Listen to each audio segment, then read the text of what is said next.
I've been kind of wondering how to answer that. I don't have any filter at this stage. I would have that in much better detail by the time we get to the regular public hearings as far as all the different departments. I do know there are some things that we're continuing forward that are consistent with our policy and that are going on. I know ER&R is again participating in more fuel efficient vehicles and less polluting, and I know parks and facilities are doing a fair amount of work, and I know solid waste and working with the cities, we're doing some things, but I don't have a number right now that would be anything more than not even a really well-educated guess, because I haven't gone through in that detail all the 93 separate budgets to pick out the ones that might have a specific inkling. But I know they exist. I know it's something that we have been in the mode for the last several years at looking for every opportunity, as our policy tells us to do. Anytime it's cost effective, to definitely move in a more sustainable manner, and we've been doing that, and we've been doing that very excited. I mean, people are looking for those opportunities in all the various departments, and I would say that there are several examples of that in here. I just can't bring them up at a dollar amount. Well, we did one just a couple of months ago in the roads department. Yes, there's another one. Yeah, so rather than delay it, and this is one of the things we want to do next year. Yes.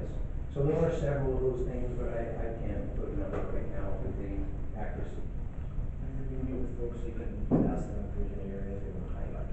Yes, I'm going to do that.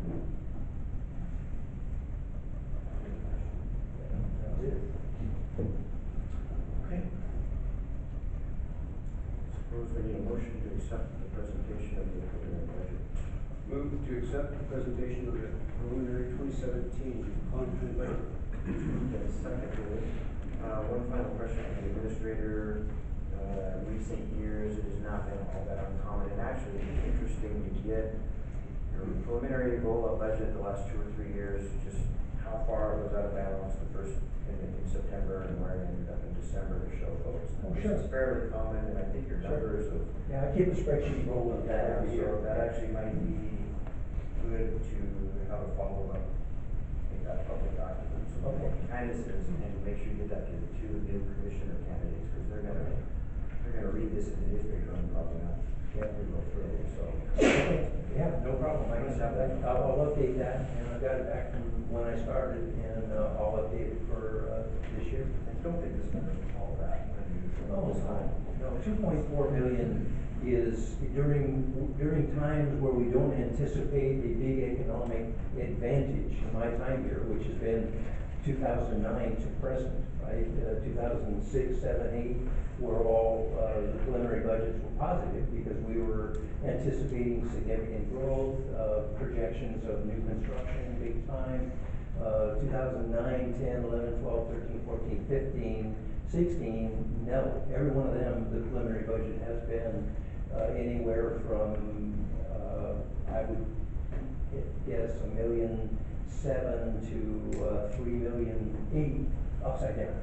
And the real budget that gets passed, still conservatively, is generally about less than half of the exposure, and then what actually happens becomes less than that. Three column spreadsheet that shows the roll-up budget that was passed and actually what actually happened. That's actually what I already have. That's what I do, and I just haven't updated that for 2015 yet, and of course 16 isn't in the book. So I think that's the spreadsheet I have. It'd be really good information for Mark and Bill to have as much history. Sure. I'm certainly familiar with it. I'll update that, provide it, and we'll put it on the web. Put it on the web, make sure you get it to Ron and. Right. Appreciate that. Thank you. Randy. Yeah. And I'm gonna make sure all the department heads and elected officials take a look at it so that they're Sure. reminded. Happy to do it. Some are new elected officials, so I'm gonna into this process as well, so. Yeah. And by the way, just so you know, it's related but a little different subject. Yesterday, as you might remember, about 4 months ago, 5 months ago, I spent a good deal of time evaluating a number of transparency related, available to the public ways of showing your revenues and expenditures and all these different softwares that are out there making the rounds. And I kind of zoned in on one, OpenGov, as being responsive and maybe very useful. But it kind of put them off while we got through where we were, and I met with them again yesterday. The OpenGov people came, and they're offering us and Debbie's gonna be working with them on Thursday, they're gonna offer to put all of our data into their system. And, cause I kept asking, show me something that's similar to us so I can see how, cause you're showing me all these cities and a lot of them from other states. And we operate very differently. And show me a county. And so they decided they're gonna show me us. And so we're gonna download our data into their equipment and see what it looks like. And it has reportedly, and when they show me the demonstrations, every question you could ask, we could do right here on the screen as you ask it. The way that system works, and people can play with it to their heart's content. They can analyze, they can see what's going on, and it's a little expensive, but it really doesn't take a lot of time because they have an interface with Eden. The other ones didn't. That's another reason I like OpenGov. They already have an interface with Eden, our financial system, which will automatically update as we go along, and it can drill down right to the individual transaction level without allowing changes, so it's safe. You know, nobody can mess with it, but they can look at it, they can play with it, they can analyze it, and you can do it in real time. And so I'm gonna look at it, I'll share the results once we get that up and running. It'll take a couple of weeks. But we're gonna compare ourselves to ourselves in their system and see if it's worth the money. Maybe at the administrators, can you bring that document next Monday, work session? Which document? The document that we just asked for. Oh, sure, the updated, oh, yeah, no problem. Just so Get we it know out about today. it. Put it on the webpage, but maybe bring it back to the full board. Okay. As a follow-up. to the Sure, I'll do discussion. that. I'll do that. Anything else? So, I actually went to a demonstration, the city of Los Angeles was looking at similar software. And there's a market out there are products out there that, to me, if the general public wants to use the tool, it has to be straightforward. And that's all I ask is, because I can do all the analysis I want, You because can. the person is asking the question, and they do it with the system. And that's the supposed big advantage of these things, is that it frees up, it improves trust in government because people can do their own work. And they don't have to ask you to compile it and give it to them and then wonder if you held something that had stuff in a lot of places. And number one. And number two, I mean, there's no reason in the world to do it.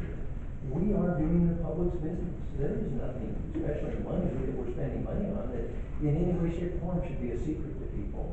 And if you can make it available and they can look at it themselves and get it themselves, there's that trust in government. The added advantage and transparency. The added advantage is that these various pieces of software are designed in such a way is that inside there's an internal value in being able to analyze, like I was showing me yesterday, using our balance sheet, which is another thing they do that others don't. They use our chart of accounts, our balance sheet, exactly the way our data shows up. That's why download's so easy. But for instance, if you put up a graph and a total number in a spreadsheet that you populated with your total expenditures and had it broken out in multiple colors, the way graphs can be, for one for salaries, one for benefits, you know, and one for supplies and things like that. Well, this thing in real time, you can put that up and say, here's our trend over the last 11 years. And you can move to the left and instantly pick out one of them or delete one of them. Say, I want to see everything but capital. I want to see ongoing expense. Not, you know, and does that smooth things out? I mean, just like that, it's all available. And that's pretty cool, but it is really expensive. So, we'll have to evaluate the value of all of those things before we make a recommendation on whether to proceed or not. But I heard from all three of you that you were very interested in going down this path and looking and kind of homing in on the one that looks to me to be the most useful to us. And one last test before I make a recommendation. So it's actually a motion and a second to accept the 2017 Caldwell County budget. The board's given a little bit of direction and asked for some further information as part of this presentation. All in favor? Aye. Motion carries.